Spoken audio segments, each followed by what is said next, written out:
7 minutes to the hour now. The family of the suspected bomber once filed a federal lawsuit against the Elizabeth, New Jersey Police Department.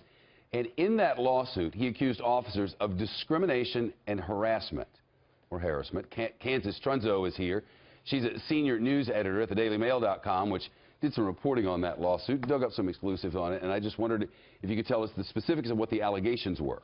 Sure. The allegations are that the city, as well as the police department, the police chief, discriminated by harassing their restaurant. They owned a restaurant called, oddly enough, America First Fried Chicken. They were made to close down at 10. They wanted to be open later.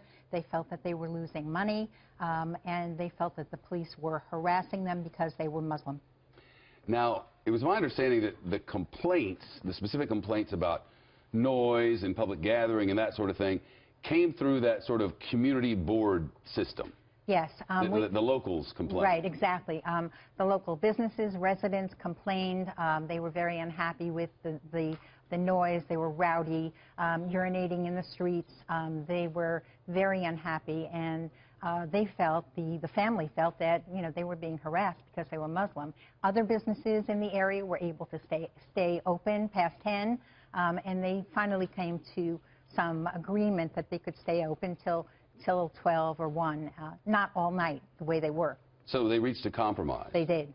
And this sounds, for people who live in other areas, this community board sort of thing, it's not unique to this region, but it's a big deal here, and community boards have a lot of power. They do, Shep. They have a lot of power, and in this case, they were able to be instrumental in getting the police to come in and shut them down before they were ready to.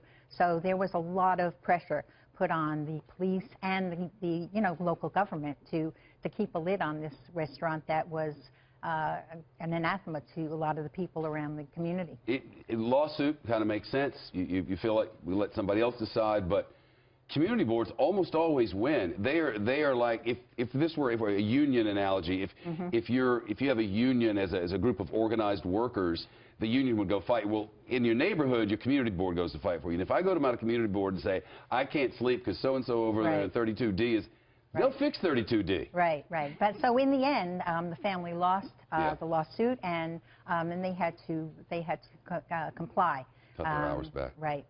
Well, we'll see if that factors into all this. You know, if they use the complaint, they were harassed because they're Muslim. I'm sure that's something authorities will look into, and we'll have some clarity. Nice work.